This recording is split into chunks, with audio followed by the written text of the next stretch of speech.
Hi pre-calcers, and welcome back.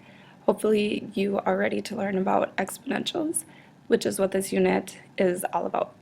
So we're starting with simplifying exponential expressions, which we actually saw in Unit A, so hopefully this is a review for you. And then we're going to take a look at graphing exponentials. So we've got our first example here, negative, the opposite of negative 3 cubed.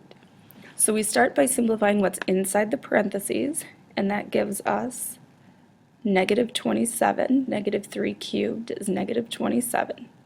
And then we have the opposite of negative 27, which is positive 27. Our next example, we have 6xy to the fifth over 9x squared y to the fifth. So we're going to simplify those coefficients, the 6 and the 9, like a fraction, instead of simplifying them like exponents, which is a common mistake students make when they're simplifying coefficients and exponents at the same time. They tend to start treating those coefficients as exponents. We are not going to do that.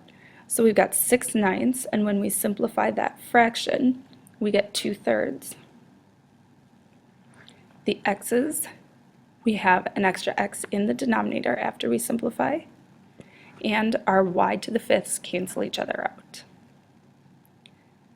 Next example, we have 5 times the quantity x squared y squared in the numerator.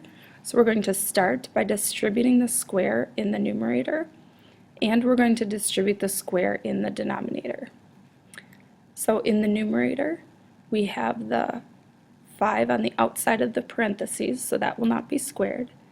X squared squared is x to the fourth. Remember, the rule is to multiply the powers when you raise a power to a power. Y squared. And then in the denominator, we've got 5 squared, which is 25. And x squared squared, which is x to the fourth. And then simplifying, 5 over 25 simplifies to 1 over 5.